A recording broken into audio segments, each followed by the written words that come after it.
Começa agora. Diálogos no Jardim das Oliveiras, com Alberto Almeida.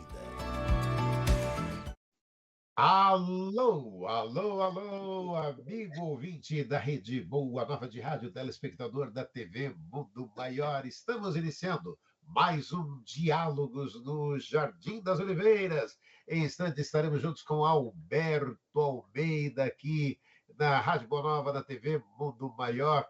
Muito obrigado a todos, né? Todos os amigos que nos acompanham todas as semanas, né? Nós temos uma apresentação toda terça às 10 horas da manhã, é o programa ao vivo, onde você participa pelo chat, colocando as suas opiniões, participando realmente do programa.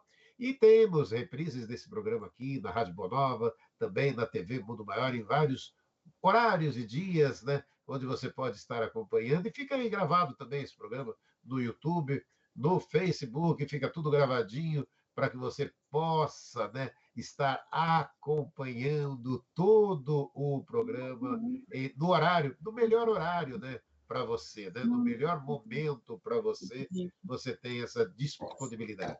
Diálogos no Jardim das Oliveiras começando, já estamos vendo aqui o Alberto Almeida, em instante a gente vai conseguir trazê-lo aqui para a participação junto com a gente, para fazer esse programa, trazer os temas desse programa. Enquanto isso, deixa eu puxar aqui para comentar com você que está aí nos acompanhando. Vamos conversar um pouquinho de um evento que tem da FEAL, da Fundação Espírita André Luiz, e eu faço convite a todos que estão nos acompanhando aqui no Diálogos no Jardim das Oliveiras. Olha, nós teremos, vem aí o 20º encontro, Amigos da Boa Nova. Veja só, para você que está nos acompanhando, este ano, 20 anos do Encontro Amigos da Boa Nova, evento que o Alberto Almeida também já participou. E este ano o tema é Cuidar da Mente e Iluminar a Alma. Vai acontecer em São Paulo, no dia 31 de maio, no Teatro Santo Agostinho. Vamos refletir juntos sobre os desafios da saúde mental, da sociedade atual, a importância do amparo espiritual diante das aflições e um time de convidados especiais. Anete Guimarães, Iraci Campos, Hildo Rosa, Heloísa Pires, Priscila de Paula, Sérgio Felipe de Oliveira, além da apresentação musical da dupla Ricardo e Eduardo, também da apresentação teatral da Amo Entretenimento, dirigida por Alan Moraes. Para garantir o seu ingresso é simples, é mundomaior.com.br ou ligando para o Clube Amigos da Boa Nova, 0812 018 38. Lembrando que sócios do Clube Amigos da Boa Nova têm desconto especial. Então, convite aí para que você possa viver junto com a gente um dia de aprendizado, de espiritualidade, de conexão. Cuidar da mente, iluminar a alma, o 20 anos, gente, 20 anos do Encontro Amigos da Boa Nova. É bacana porque toda a proposta deste evento, né, que a gente, lá atrás, né, 20 anos atrás, quando começou, trazendo essa possibilidade de reencontro, de estarmos todos juntos conectados. Sempre muito gostoso isso, né? E aí eu vou lembrar até de um dos anos antes, um pouquinho antes da pandemia, não sei se foi 17 ou 18, que o Alberto Almeida teve como convidado ali junto com a gente, nessa festa maravilhosa.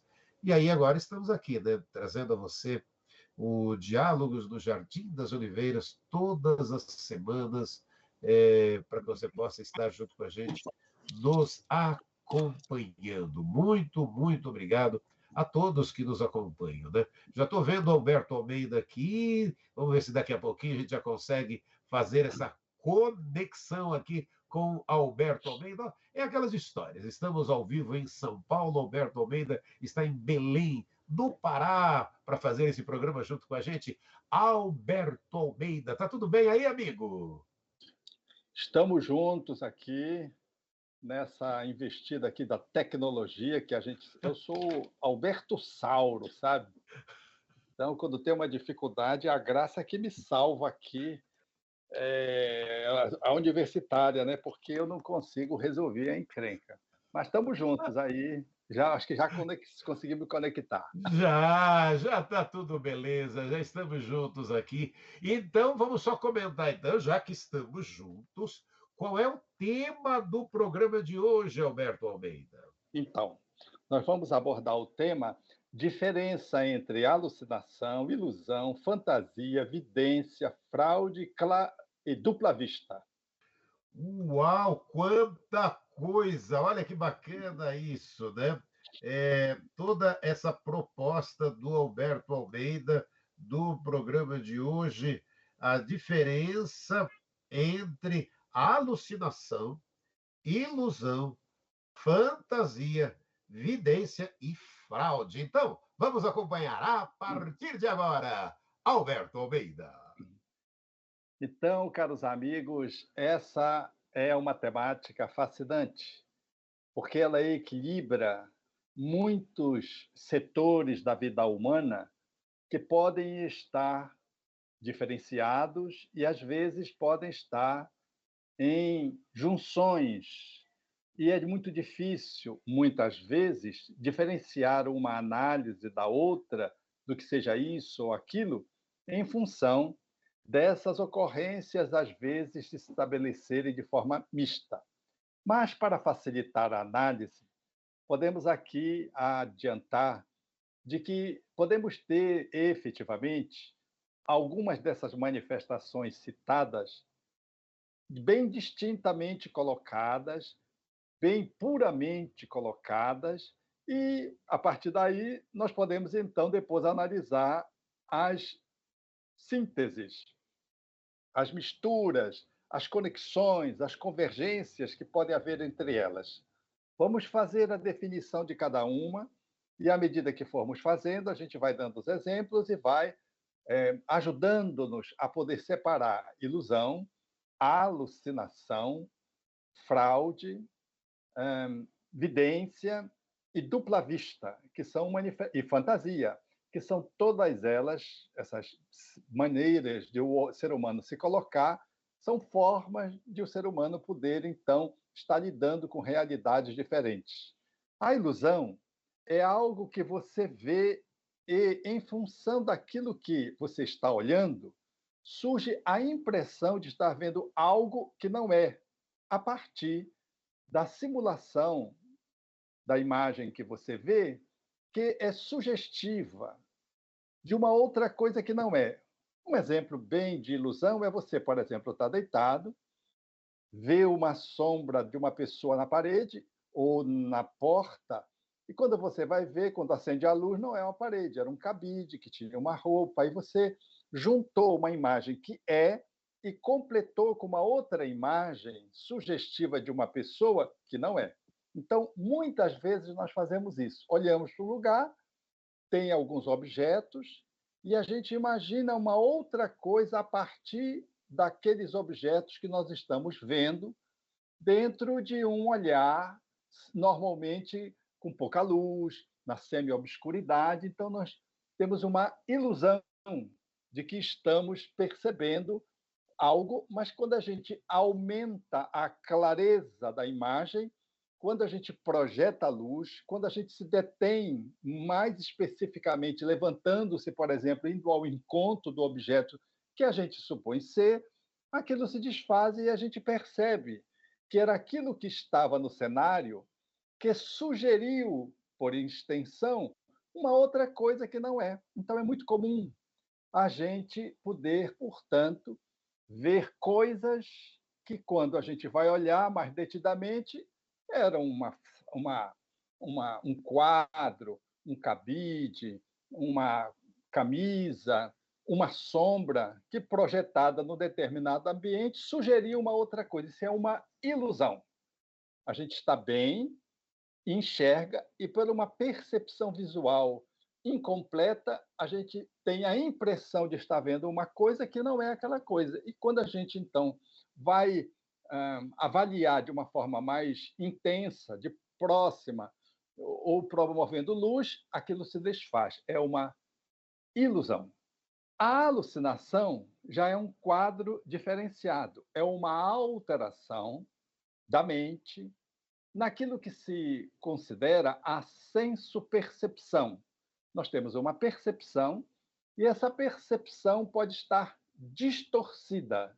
Nós podemos ter uma alucinação de algo que a gente vê, mas de que só a gente vê, ninguém mais vê. é uma percepção distorcida nossa de uma realidade que não existe, só existe dentro da nossa mente. Então, a gente sugere que a pessoa veja aquela imagem na parede, o outro que está do nosso lado, uma pessoa, por exemplo, não vê. É diferente da ilusão. Na ilusão, eu mostro, a pessoa vê o que eu estou vendo e diz, não, isso tu estás confundindo. Aí diz, não, isso aqui é uma é um lençol que está pendurado e que está parecendo outra coisa, e você ter com essa impressão. E aí a gente constata uma realidade física. Na alucinação não é assim. Eu percebo algo, mas o outro não percebe. E se a gente se aproxima para aferir a realidade, a gente continua percebendo coisas diferentes. Ele não vê o que eu vejo e eu estou vendo. E consigo descrever aquilo que eu estou vendo como um fenômeno de alteração da sensopercepção, que pode ser patológica, a alucinação, quando ela se manifesta, por exemplo, com um tumor que está no cérebro, comprimindo uma determinada área, afetando o lobo, por exemplo, occipital, e me dá uma percepção distorcida da realidade. Ou quando estou sob o efeito de substâncias químicas, que eu posso, então, entrar numa alucinação, ter uma percepção irreal, porque eu estou ingerindo LSD, eu estou com uma substância química alucinatória, eu estou usando cannabis sativa, e aí eu tenho uma percepção, uma alucinação, vendo coisas que não são, que não existem, estão só dentro da minha cabeça. Então, a alucinação é uma diferença muito clara da ilusão, porque a ilusão existe algo material e que eu confundo. Na alucinação, só eu vejo algo que não existe. É uma alucinação, pode ser auditiva, pode ser sensorial, tátil, pode ser visual. Então, a alucinação visual, ela se diferencia, por exemplo, da ilusão, porque elas são coisas absolutamente bem diferentes. É diferente também da vidência. A vidência confunde um pouco com a alucinação, porque a pessoa vê o pai, ou um avô, por exemplo, e descreve o avô, e ninguém está vendo o avô. O avô já morreu, alguém diz, não, ela está tendo uma alucinação. Aí, quando vai ver, o avô começa a dizer algumas coisas para a neta, por exemplo. E, ao descrever para a neta algumas coisas, os familiares ficam assustados. Por quê? Ela está vendo um avô que, às vezes, ela nem conheceu, porque ela renasceu depois do avô já ter desencarnado, e o avô, através da fala, dá característica de que ele é ele mesmo, primeiro pela aparência, porque ela descreve o avô tal como o avô era. E as pessoas ficam assustadas, podem achar que ela viu uma foto, está imaginando. Mas quando o avô fala, e ela tem uma alucinação presumível auditiva, eles percebem que não é uma alucinação auditiva, é uma audiência. Ela está ouvindo psiquicamente o avô, porque aquilo que o avô está dizendo é de fato o que ele está dizendo. Então, ele recita, por exemplo, uma poesia, ele faz menção a uma outra pessoa com nome que também ela não conhecia e que ninguém falou para ela, por exemplo, uma bisavó, ou a avó, que também já tinha falecido. Então, ele trava um diálogo, mostrando que aquela criança, ali, por exemplo, dos 8 anos, está tendo uma vidência, não está tendo uma alucinação. Não é um processo psicopatológico, é um processo paranormal ou paranormal mediúnico. É uma manifestação que não é nem anormal e nem comum, dita normal. Ela é paranormal, ela é ao lado da normalidade, porque ela é incomum. E, no entanto, não é uma doença, porque a criança está bem, não está com febre, não está doente, não tomou nenhuma substância e está vendo seu ente querido e palpando, entre aspas, essa realidade através dos fatos que ela traz, seja do que ela vê, onde o avô, por exemplo, pode mostrar um objeto que ela não conheceu e os familiares identificam naquele objeto a marca do avô, o que ele diz na percepção da sensopercepção auditiva, caracterizando que não é uma alucinação auditiva, é uma audiência, quando ela ouve o avô. Então, vejam que a vidência é um registro mediúnico, não é um processo alucinatório, porque se confundiu durante muito tempo de que o fenômeno mediúnico era psicopatológico. E depois das pesquisas realizadas, inclusive no Brasil, descobriu-se de que os médiuns têm mais saúde interior mental do que a pessoa comum, porque ela, em trabalhando segundo uma metodologia adequada no exercício da mediunidade, qual aquela que o Espiritismo propõe, ela fica mais rígida mentalmente. Ao invés de estar atrapalhada, ela está saudável. Aquele que tem a alucinação, ao contrário da vidência, que traz uma doença psiquiátrica, que não usou droga ali naquele momento, que não tem um tumor, está com o cérebro através dos registros tomográficos normais, mas que tem uma doença psiquiátrica e que faz alucinação visual, ele caracteriza-se no seu comportamento por estar alterado. Então, é uma pessoa que não está bem psiquiatricamente falando, não consegue fazer as suas funções, não está conseguindo trabalhar direito, está com distúrbio do comportamento, a gente vê que a pessoa não está saudável. Enquanto que um outro adulto, ou a criança, que eu citei como exemplo, ou um outro adulto que tem evidência, ele faz os registros absolutamente congruentes com o seu estilo de vida. Ele está saudável, está estudando normal, está conversando com as pessoas normais, está dormindo normal, está trabalhando normal. Não tem anormalidade. É a evidência, a paranormalidade manifesta através de um fenômeno mediúnico. Ela está vendo um espírito, está se mostrando para ela. A alucinação, ao contrário, é uma doença psiquiátrica, nesse caso citado agora como exemplo, onde o indivíduo tem um distúrbio de natureza mental, tem várias alterações no seu equipamento mental e vê os espíritos, e pode ouvir os espíritos, o que é muito mais comum do que ver. Então, caracterizando de que a pessoa não está bem, porque ela vê o espírito, mas esse espírito está na cabeça dela. Ela também pode ver o espírito? Pode, se os processos estiverem, como eu citei no início, mistos, mas ela pode ver um espírito que está só dentro da cabeça dela, é alguém com quem ela teve uma relação e ela lembra essa relação psiquiatricamente e projeta essa percepção alucinatória como se ela estivesse vendo, mas aquela pessoa não está ali.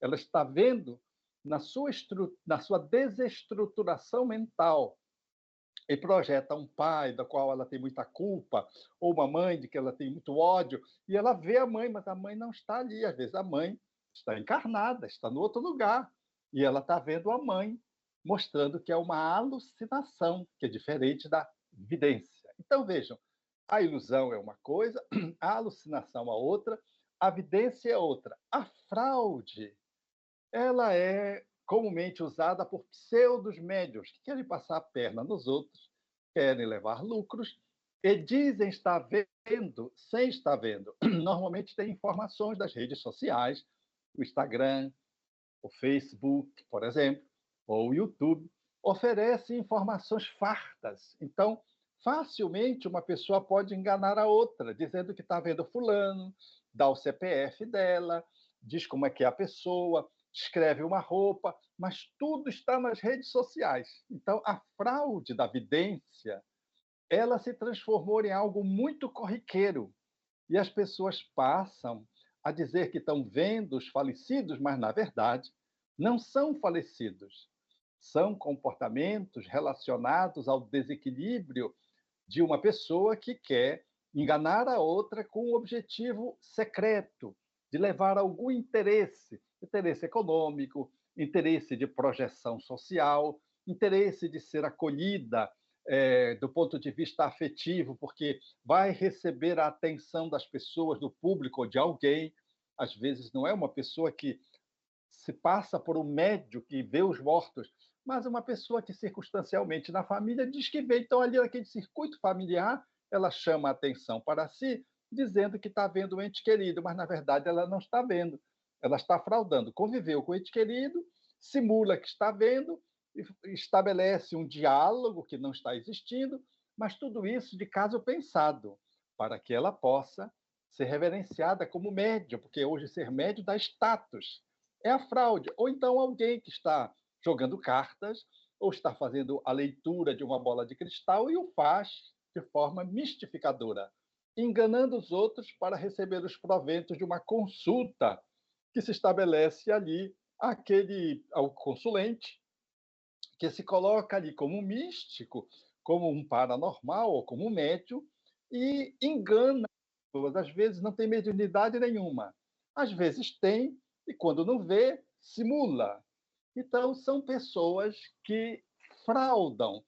A característica da fraude é sempre que a pessoa tem um interesse, porque o médium, efetivamente, ele não tem nenhuma agenda oculta que possa favorecer o seu interesse pessoal. Ele vê, simplesmente ele vê.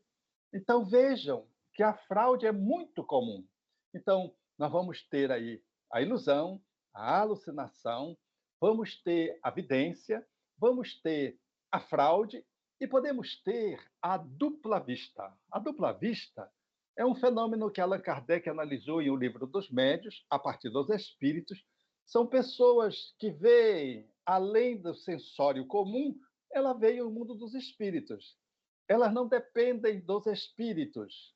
Elas podem ver quando querem. Elas concentram e veem o mundo espiritual. São um fenômeno, portanto, que a gente diz, na linguagem espírita, da própria alma que está encarnada. Um fenômeno anímico, diferente da vidência, que é um fenômeno mediúnico. É os espíritos que se mostram porque querem, combinando seus fluidos com o médium e se apresenta. A dupla vista não. É uma pessoa que vê a hora que ele quer, enxerga o mundo dos espíritos, enxerga os espíritos por conta dessa dupla capacidade de poder, além de ver com os olhos, ela vê com a mente a hora em que ela deseja. Este é um fenômeno também estudado pela parapsicologia, que caracteriza, então, a capacidade da clarividência, você poder ler um objeto que está oculto e poder acertar em função da sua capacidade de leitura. As cartas de Zener, por exemplo, e outras pesquisas que se fazem nesse sentido, aonde a dupla vista, ela presente no sensitivo, ele é capaz de poder fazer o registro do mundo transcendente sem a interferência dos espíritos. Por fim, tem a fantasia. A fantasia é alguém que está tão desejoso de ver o ente querido que se autossugestiona e pensa estar vendo um ente amado, como muitos fazem durante o sono, sonhando. A gente sonha que encontrou um ente querido durante o sonho e, às vezes, é apenas uma fantasia. A gente está tão desejoso e, quando está dormindo, semi-desprendido levemente do corpo, começa a imaginar os diálogos que tivemos, ou o diálogo que teria, ou o que poderia fazer se reencontrasse fulano, e aquilo que eu estou pensando, imaginando, se eu acordo, eu lembro como se tivesse feito aquilo, mas não fiz aquilo, foi só pensamentos, desejos, as ideias que me vieram durante o sono, mas eu não estava em contato com aquele ente querido. Tanto é que é um sonho, às vezes, sem pé nem cabeça, ou é um sonho de uma coisa que eu gostaria de fazer muito, não deu tempo de fazer. O mesmo se dá com a fantasia, que no estado de vigília eu posso ficar desejando, fechar os olhos, desejar ardentemente ver o ente amado, do qual ele se foi e eu não pude fazer contato com ele, me despedir, e eu posso, então, por autossugestão, imaginá-lo estar vendo. Isso é uma fantasia que, psicologicamente, nós podemos utilizar do ponto de vista terapêutico quando a gente propõe, estimulando essa pessoa com um objetivo terapêutico, de fazer, por exemplo, um diálogo, a gente chama de imaginação ativa.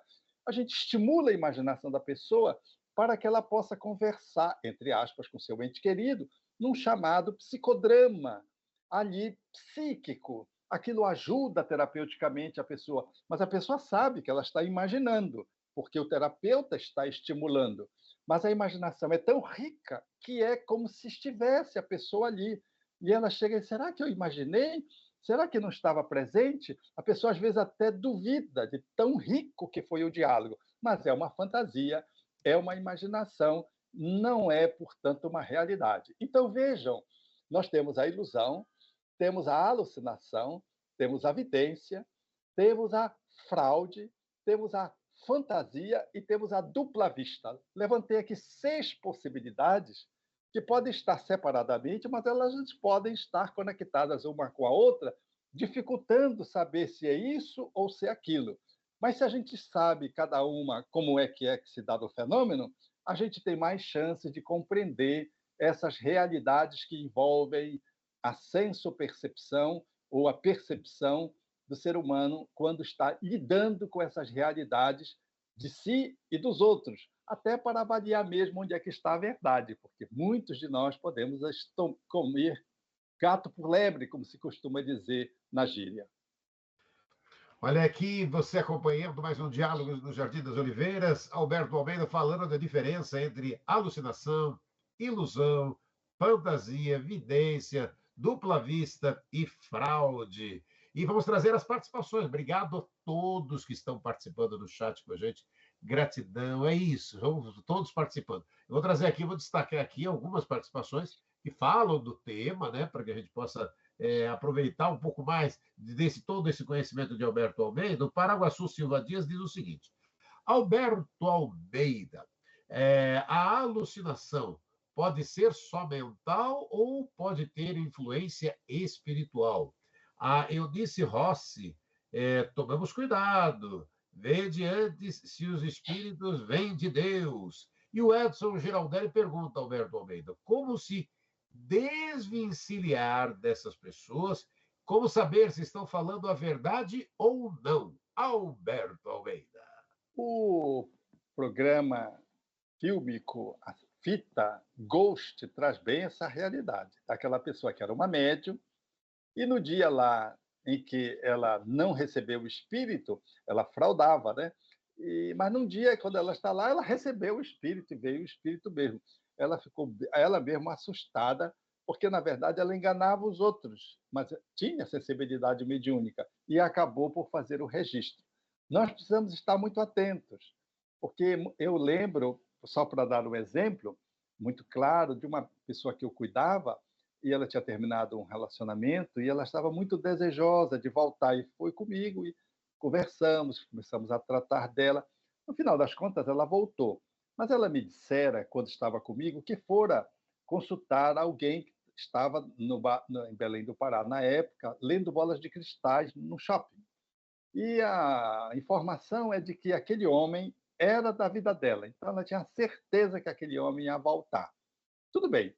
Nós fizemos a análise da colocação que ela me trouxe, naquela época, esse registro que ela trouxe, dessa consulta, e começamos a analisar, incluindo isso dentro da estrutura do relacionamento dela, que tinha sido interrompido. O fato é que ela voltou. E quando ela voltou, ela disse ao namorado que ela sabia que ele ia voltar, porque ela tinha consultado a mística lá no shopping, que leu a Bola de Cristal e disse que ele era o homem da vida dela. Então, ela tinha muita tranquilidade e certeza de que ele ia voltar. Ele sorriu e disse: é engraçado, porque eu também fui nela e fiz uma consulta. E ela me disse que eu tinha pulado uma fogueira, que eu não tinha nada a ver com você, que eu estava livre, portanto. Então, quer dizer, a sensitiva não tinha sensibilidade nenhuma. Ela disse o que cada um queria ouvir. Como ele tinha terminado o namoro, ela estimulou. Ele ouviu o que ele queria ouvir, de que ele terminou, porque, de fato, ela não prestava. E a outra que queria que ele voltasse, ela estimulou, dizendo que ele voltaria, que era o homem da vida dela. Veja como é paradoxal essas informações, porque a pessoa estava numa fraude, se fazendo de sensitiva, de vidente, mas não tinha evidência nenhuma. Podem os espíritos influenciar alguém? Podem. E há processos psiquiátricos de natureza espiritual que a gente chama de obsessão, quando o espírito influencia o psiquismo de alguém, alterando-lhe o comportamento e a mente, gerando-lhe senso-percepção alterada, do ponto de vista da alucinação.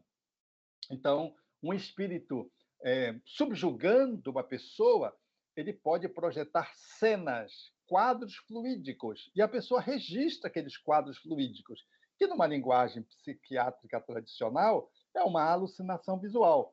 Mas num entendimento espiritista, aquilo é uma percepção do mundo espiritual projetada pelo obsessor que está influenciando aquela pessoa, perturbando-a, jogando quadros como se fosse numa televisão, a pessoa registra e ele mostra naquele quadro as cenas que ele quer. O obsessor, o espírito desencarnado que está perseguindo aquela outra pessoa. Então, a pergunta que o nosso amigo Paraguaçu fez tem pertinência. Muitas desses registros não são só uma alucinação de natureza orgânica psiquiátrica, pode ser de origem obsessora espiritual, quando um espírito está subjugando, possuindo uma pessoa, sendo capaz de projetar visualmente, na mente, cenas que não existem de fato, existem só na cabeça do obsessor, que consegue projetar aqueles clichês na pessoa que ele está dominando, perturbando-a, e valendo-se desse expediente para gerar-lhes maior perturbação, maior desequilíbrio. Deixa eu trazer mais uma questão aqui, a Maria Paula Miranda Novelli. Alberto Almeida, diga lá, na fantasia, o ser que pensamos vai receber essas vibrações e como é que fica? Então, quando nós fantasiamos, nós podemos fantasiar, e quando a gente fantasia, a gente aciona o nosso psiquismo na direção daquele alguém. Nenhum processo de fantasia, ele é por si mesmo neutro. É como na oração, quando eu penso em alguém, peço a Deus intercessão por aquele alguém. Eu afeto aquele alguém usando Deus como o provedor, a fonte da minha intercessão. O mesmo se dá do ponto de vista da fantasia. Quando eu penso em alguém, eu aciono esse alguém onde ele está. Mas não significa dizer que aquele alguém venha e eu vou ter esse diálogo com aquele alguém. O que acontece numa reunião mediúnica. Numa reunião mediúnica, eu posso estar orando por alguém e esse alguém ser atraído, como Allan Kardec muito bem determina isso e demonstra isso na Sociedade Parisiense de Estudos Espíritas. Eles vibravam por alguém e os espíritos, ou a própria pessoa, atraído pela conversa, pelas análises e pela evocação, aquele espírito vinha, seja ele atraído pela vocação, seja trazido pelos espíritos, e se comunicava. Isso pode acontecer. E quando acontece isso, aí o fenômeno passa a ser um fenômeno espiritual, de vidência, onde a pessoa está, se ela tem mediunidade, registrando o espírito. Mas se é na fantasia, é só na fantasia. Ele pode até vir, mas se eu não tenho evidência, eu não vou vê-lo. Estou só imaginando. Ele pode estar até ali presente. Mas eu estou lidando com a imaginação, seja porque eu estou lembrando, ou seja porque eu estou sendo tratado e psicoterapeuticamente alguém está usando essa técnica da imaginação ativa. E tudo bem, o ente querido pode estar ali, participando daquele momento, de forma a ajudar, se ele tem evolução, ou perturbado, como perturbado está aquele que o evocou indiretamente através da imaginação. A imaginação sempre ela é muito criativa do ponto de vista energético. Há pesquisas assim no âmbito hoje dessa análise das imagens. Quando você, por exemplo, olha para uma laranja e faz um registro cerebral, você tem uma imagem da pessoa olhando para a laranja.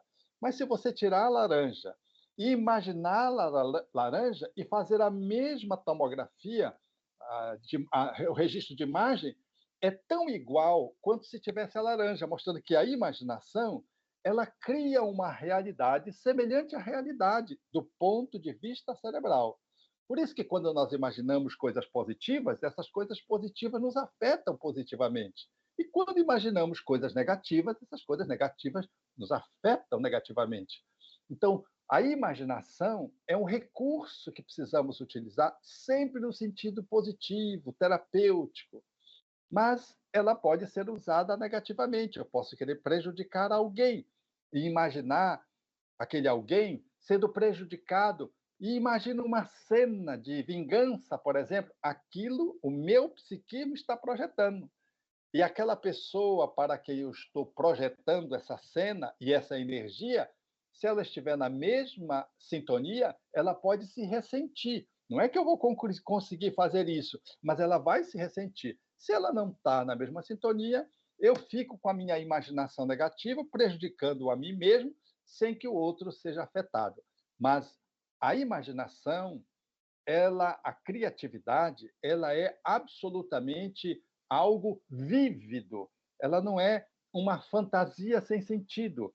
É uma fantasia que pode ter efeitos positivos ou negativos, seja para quem fantasia, seja para alguém que está sendo objeto da minha fantasia. Olha, eu tenho mais participações aqui. Alberto Almeida, olha que bacana. A Regina Busnello, qual a diferença entre vidência e clarividência? A Elaine Silva diz o seguinte: eu sou médium, Alberto Almeida, e eu tenho muito medo, sabe? Eu filtro bem as comunicações, mas ainda assim eu tenho medo do animismo. E vamos parar nessas duas, tem mais pessoas aqui participando. Olha aí, o animismo aqui presente e a diferença entre vidência e clarividência. Alberto Almeida. Vidência e clarividência são dois termos que são utilizados para a mesma ocorrência. É ver os espíritos. A vidência, também chamada como clarividência, quando a vidência é muito precisa, muito abundante, mas as duas expressões estão falando do mesmo fenômeno. Quanto à questão do animismo colocada pela nossa amiga, é o recurso, a inquietação de todos os médiuns, sobretudo aqueles que estão é, comprometidos com a verdade, eles querem ser um canal o máximo passível possível, porque neutro ninguém é, a gente é passivo. Há uma passividade mediúnica, não há uma neutralidade mediúnica, porque a gente é uma pessoa, a gente é um espírito. Então, toda mensagem que passa por nós leva um pouco da gente. Então, o cuidado dos médiuns para poderem sempre estar atentos para que a mensagem seja de quem vai emiti-la e não seja minha, é um cuidado que só o autoconhecimento vai me ajudando a distinguir aquilo que é meu e aquilo que não é meu. À medida que eu vou desenvolvendo e educando a faculdade mediúnica, eu vou separando um pouco melhor todo o que acontece dentro de mim num transe.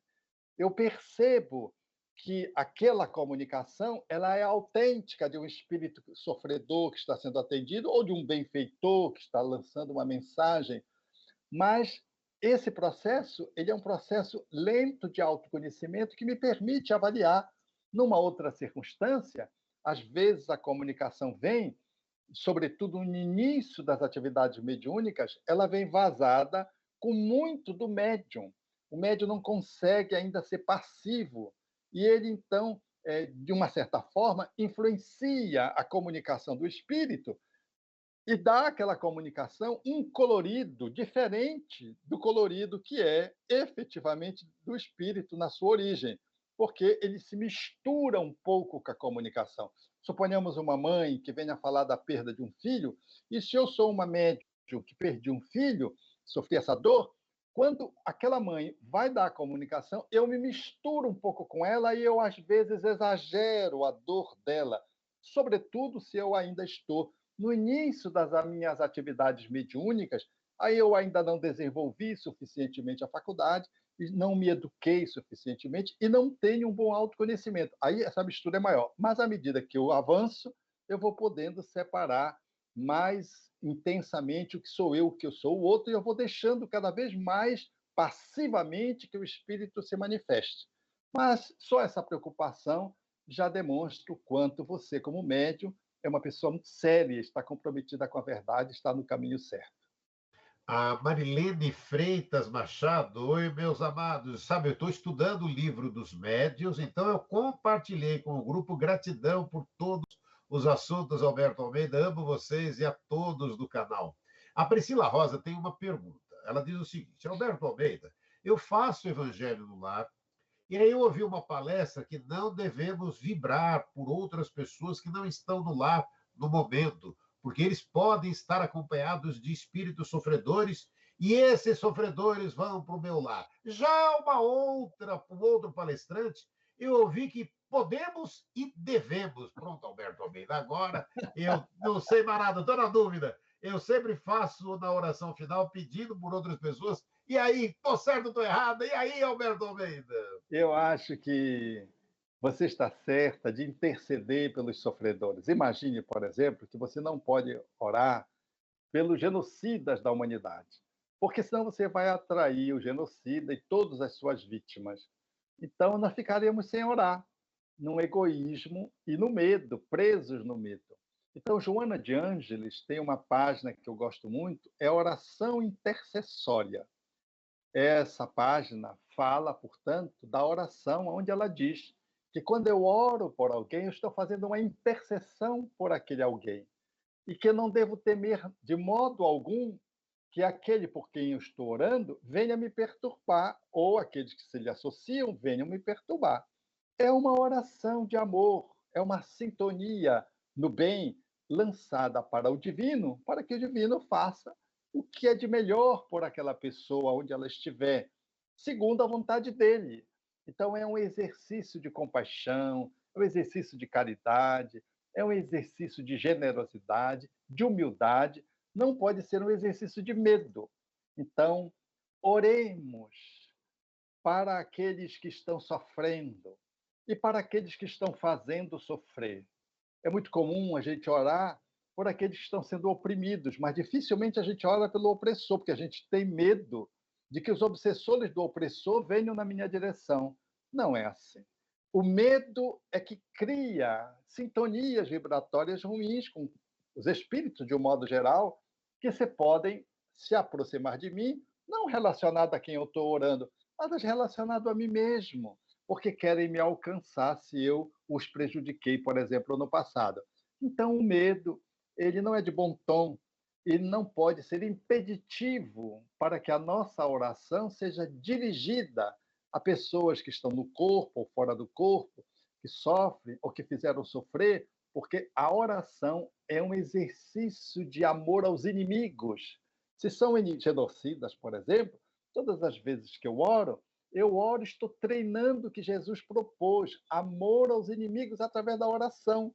Então, não pode ser de modo algum que eu me sinta prejudicado porque eu estou fazendo uma ação positiva em prol de um irmão meu que se perdeu, por exemplo, sendo um genocida. Então, ore, continue orando, e nós precisamos orar muito no Brasil e pelo mundo para que o nosso país possa seguir de uma forma a contornar os seus desafios que têm sido muito intensos. Deixa eu trazer mais algumas participações. Obrigado, gente. Gratidão, gratidão a todos que estão participando, enriquecendo muito esse programa. A Marilene Freitas Machado, Alberto, ela quer saber o título do livro da Joana de Ângeles. E o Guto BR10 diz o seguinte: pois é, hoje já temos o Consolador Prometido, o Espiritismo, mas antes não tínhamos. E vemos, inclusive, na Bíblia, muitos espíritos que deixaram mensagens estranhas e que foram acatadas ao pé da letra, ou até mesmo como se fosse Deus falando. Por isso Jesus disse, né, Alberto Almeida? Não creia em todos os espíritos, mas veja antes se são de Deus. Alberto Almeida. Efetivamente, a fala de João, o evangelista, dizendo que deveríamos experimentar os espíritos para avaliar se eles vêm de Deus, é uma advertência muito oportuna, porque lidar com o mundo espiritual, desde a época de Moisés e lá com mais razão, nós éramos muito mais primitivos, relacionar-se com os espíritos era um espaço de muita vulnerabilidade para sermos enganados. Mas ainda nos dias de hoje, quantas pessoas se passam por médiums e são médios das sombras, espíritos que querem enganar os outros e que ludibriam aqueles que têm de boa fé a consulta usando esses médios incautos, que não têm ética, e esses espíritos se valem e perturbam as pessoas. Todas as vezes que participamos de algum transe mediúnico em qualquer lugar, precisamos sempre perguntar e se responder: qual é a ética desse grupo? Quem é o médium que trouxe essa informação?